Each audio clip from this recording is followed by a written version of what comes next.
Friends, आज हम बात कर रहे हैं टीटीएमएल की, यानी Tata tele service Maharashtra limited की। दो बड़ी खुशखबरी निकल कर आई है कंपनी से। और इसके बीच में लगातार गिरावट भी जारी है, और इस गिरावट के पीछे वजह क्या है जानेंगे इस वीडियो के माध्यम से। कहाँ तक गिरावट हो सकती है और कहाँ से स्टॉक में फिर अपर सर्किट लग सकता है। वैसे तो फिलहाल बीच में अपर सर्किट भी लग रहे, फिर गिरावट भी हो रही है, लेकिन इसके पीछे असली वजह क्या है वो भी जानेंगे। और ये जो खुशखबरी है उसके बाद में क्या यहाँ पे बड़ी तेजी बन सकती है, क्या स्टॉक फिर से 300 को क्रॉस करेगा, जिससे पहले ये 290 तक जाके आया था। अब आगे क्या संभावना बन रही है, तो बहुत सारी बातें हैं जिसको इस वीडियो के माध्यम से डिस्कस करेंगे। क्या वाकई में यहाँ पे इन्वेस्टमेंट करना चाहिए, क्योंकि एफआई और डीआई और म्यूचुअल फंड का क्या रुझान है वो भी जानेंगे। साथ में जो रिजल्ट के अंदर पॉजिटिव बात है उसको भी डिस्कस करेंगे। सारी संभावनाओं को तलाशने के बाद हमें ये पता चलेगा क्या वाकई में ये मल्टी बैगर स्टॉक है, क्या आने वाले समय ये 1000 तक जा सकता है। लेकिन फ्रेंड, उससे पहले अगर आप पहली बार हमारे चैनल पे आए तो चैनल को सब्सक्राइब कर दीजिए, एक बेल आइकॉन दबा दीजिए ताकि जब भी नया वीडियो बने पहला नोटिफिकेशन आपको मिले। वीडियो पसंद आए तो लाइक शेयर जरूर कीजिए। चलो फ्रेंड, वीडियो स्टार्ट करते हैं। मैं हूँ आपका दोस्त एस बी दवे और हमारे अपने चैनल ऑनलाइन कमाई में आपका बहुत बहुत स्वागत है। फ्रेंड्स, सबसे पहले फ्राइडे के कारोबार को डिस्कस कर लेते हैं। स्टॉक ओपन हुआ 146 पर, हाई बनाई 151 की, लो है 140 का, और एंड में 146 पर करीब 0.6% की गिरावट के साथ में क्लोजिंग दी। तो मामूली सी गिरावट है, और इस गिरावट के पीछे वजह है बाजार में गिरावट। आपको पता ही होगा बाजार में लगातार 3 दिन से गिरावट हुई है, और इसका असर है कि यहाँ पे भी कुछ हमें गिरावट देखने को मिली। और सबसे बड़ी बात यह है टेलीकॉम सेक्टर में सभी शेयरों में गिरावट हुई है। और जैसे कि टीटीएमएल फिलहाल टेलीकम्युनिकेशन सेक्टर का कारोबार करने वाली कंपनी भी है, इसका दूसरा बहुत सारा बिजनेस है, लेकिन मुख्य बिजनेस तो वो फिलहाल वही है। और यहाँ पे सिर्फ वोडाफोन आइडिया को छोड़ के बाकी सभी शेयरों में हमें बड़ी गिरावट देखने को मिली। इसके प्रदर्शन को अगर हम देखें तो 12.50 की प्राइस थी एक साल पहले, और 12 रुपये का स्टॉक दौड़ते हुए 290 तक पहुँच गया, और बड़ी तेज़ी बनी, और इसीलिए यहाँ पे प्रॉफिट बुकिंग शुरू हुई तो काफ़ी नीचे आ गया है। यहाँ पे अब इस समय एंट्री की जा सकती है। काफ़ी समय से करेक्शन के मोड में स्टॉक है, लेकिन बाजार की डायरेक्शन भी पता नहीं चल रही है। अगर बाजार में गिरावट होती है तो यहाँ पर भी गिरावट हो सकती है, ये आपको खास ध्यान रखना। तो ऐसे में निवेश करने के लिए थोड़ा सा वेट कर ले, फिर उसके बाद में नया इन्वेस्टमेंट करें। अगर आपने इन्वेस्टमेंट किया हुआ है तो थोड़ा वेट कर ले, कोई चिंता की बात नहीं। काफ़ी पॉजिटिव बातें निकल के आ रही है। वॉल्यूम को अगर देखें तो पिछले एक महीने पहले इसका 26 लाख रुपीज़ का वॉल्यूम था, 1 वीक पहले 42 लाख रुपीज़ का वॉल्यूम होता, और गुरुवार को 75 लाख रुपीज़ का वॉल्यूम था, फ्राइडे को 44 लाख रुपीज़ का वॉल्यूम होता है। लगभग एक जैसे वॉल्यूम में ही कामकाज हो रहा है। यहाँ पे अगर देखें हम 10.45 52 वीक का लो है, 290 इसका 52 वीक हाई है। फिलहाल स्टॉक 144 पर है, तो ऊपर के लेवल से लगभग आधी कीमत पे मिल रहा है। यहाँ पे जो सबसे बड़ी खुशखबरी निकल के आ रही है, टाटा सन्स ने जैसे कि सरकार को स्टेक देने का जो निर्णय था उसको टाल दिया। अब सरकार को स्टेक नहीं देंगे, इसके बदले में वो ही कर्जा चुकाएंगे इनके लैंडर्स को। तो इन्होंने जो निर्णय लिया उसके हिसाब से वो 2420 करोड़ रुपीज़ का नया इन्वेस्टमेंट करने जा रहे हैं अपनी कंपनी में, यानी अपना फंड वो डालेंगे। और उनका जो कहना है कंपनी का कि करीब 1530 करोड़ रुपये तो फरवरी में, यानी इसी महीने में वो फंड नया ऐड कर देंगे कंपनी में, और अगले महीने में यानी मार्च में करीब 890 करोड़ रुपीज़ का और फंड ऐड करेंगे कंपनी में। तो इस तरह से टाटा सन्स अपनी तरफ से कंपनी को करीब 2420 करोड़ देने वाली है।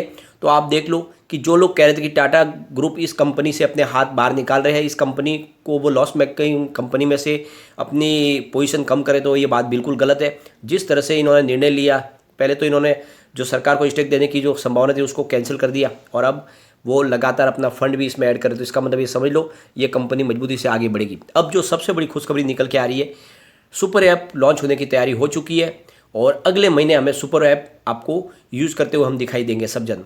और इसके पीछे वजह यह है कि वो अपने कंपटीटर है जिसमें रिलायंस इंडस्ट्रीज और अमेजॉन, ये दोनों कंपनियों से पहले चाहती है टाटा की उनकी जो ये सर्विस है ये पहले आ जाए, और इसका वो बेनिफिट उठाना चाहते हैं। और इसीलिए जल्द में ही वो लॉन्चिंग करने जा रहे हैं अपनी सर्विस को। ऑलरेडी अपने एम्प्लॉयज़ के लिए तो सर्विस पहले से ही लॉन्च हो चुकी है, काफ़ी लोग वो यूज भी कर रहे हैं। तो ये सर्विस अगले महीने से हम यूज़ कर पाएंगे। और जैसे कि टाटा ग्रुप ने कहा है कि ये जो सुपर ऐप ये टीटीएमएल का ही एक हिस्सा होगी, ये इन्होंने पहले कहा था। फिलहाल अब क्या संभावना बनेगी वो तो आगे आने वाले समय में देखने को मिलेगा, लेकिन जो पुरानी बातें थी उसके हिसाब से ये टीटीएमएल का ही हिस्सा होगा। यहाँ पे जो सर्विस देने वाले हैं तो उसमें काफ़ी बड़ी सर्विस मिलने वाली है इस ऐप के माध्यम से। बिग बास्केट की जो इन्होंने एक्वायर किया है, जिसमें मेजॉरिटी स्टेक होल्डर है कंपनी का, तो उसकी सारी सर्विस बिग बास्केट की सर्विस इसके माध्यम से कस्टमर को मिलेगी। साथ में जो इनका रिटेल चेन है क्रोमा का इलेक्ट्रॉनिक्स बिजनेस, वो भी इसके थ्रू आएगा। फिर टाटा प्ले जो डीटीएच की सर्विस है वो भी इसके माध्यम से कस्टमर इसका एंजॉय कर पाएंगे। और सबसे ऊपर इनका जो लग्जरी पोर्टफोलियो जिसमें टाटा CLIQ उसकी सर्विस मिलेगी।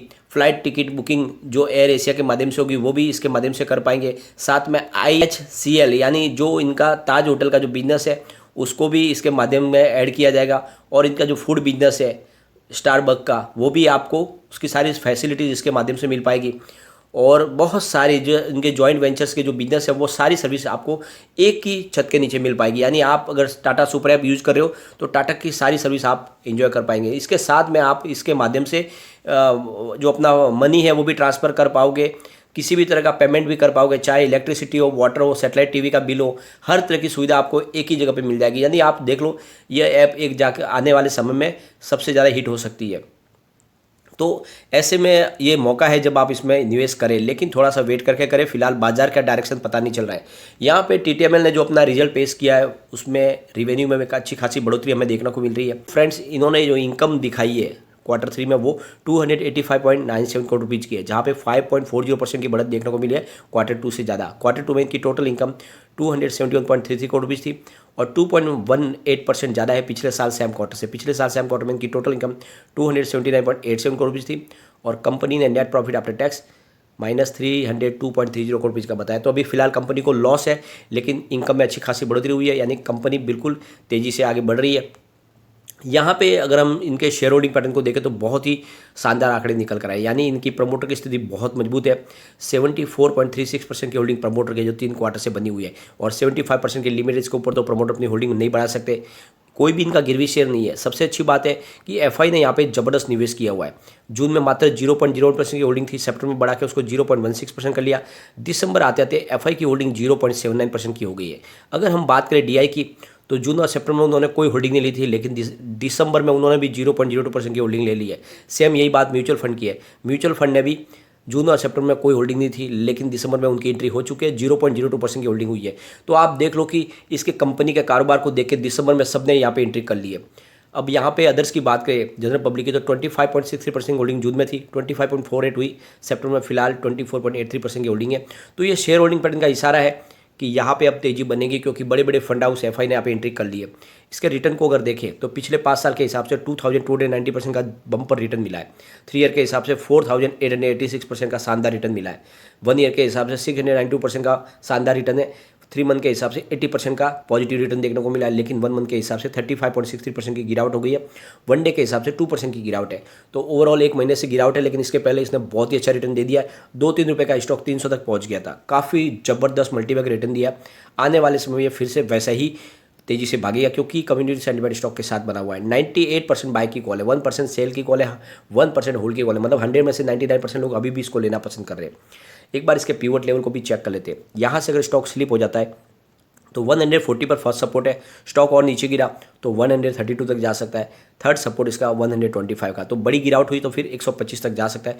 ऊपर की तरफ मूव करने पे जो टारगेट निकल के आ रहे हैं, 154 का फर्स्ट रेजिस्टेंस है, उसको ब्रेक किया तो फिर 167 तक जा सकता है। जो थर्ड टारगेट निकल के आ रहा है वो 169 का। तो तेजी बनी तो 170 के ऊपर स्टॉक जा सकता है। और बाजार का रुख देख के आप इसमें निवेश के बारे में सोचें, और अगर आपने इसमें निवेश किया हुआ है तो लॉन्ग टर्म के लिए बनाए रखें।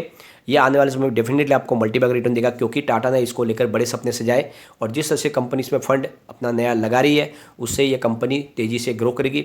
और जैसे ही सुपर ऐप लॉन्च होगी, अगर इसके अंदर आ गई TTML के थ्रू, तो TTML को तेज़ी से आगे जाने से कोई रोक नहीं पाएगा। लेकिन ये हमें आने वाले महीने में ही पता चलेगा। अभी टाटा की तरफ से कोई बारे में अनाउंसमेंट नहीं किया गया, लेकिन पिछले दिनों उन्होंने कहा था कि ये सुपर ऐप जो है TTML का ही हिस्सा होगी। यह आने वाले समय में हमें पता चलेगा। लेकिन फ्रेंड, कोई भी इन्वेस्टमेंट करने से पहले अपने फाइनेंशियल एडवाइजर से एक बार ले ले या अपना खुद का रिसर्च करें, क्योंकि मैंने वीडियो आपके एजुकेशनल पर्पज के लिए ही बनाया। वीडियो पसंद आए तो लाइक शेयर जरूर कीजिए और चैनल को सब्सक्राइब कर दीजिए।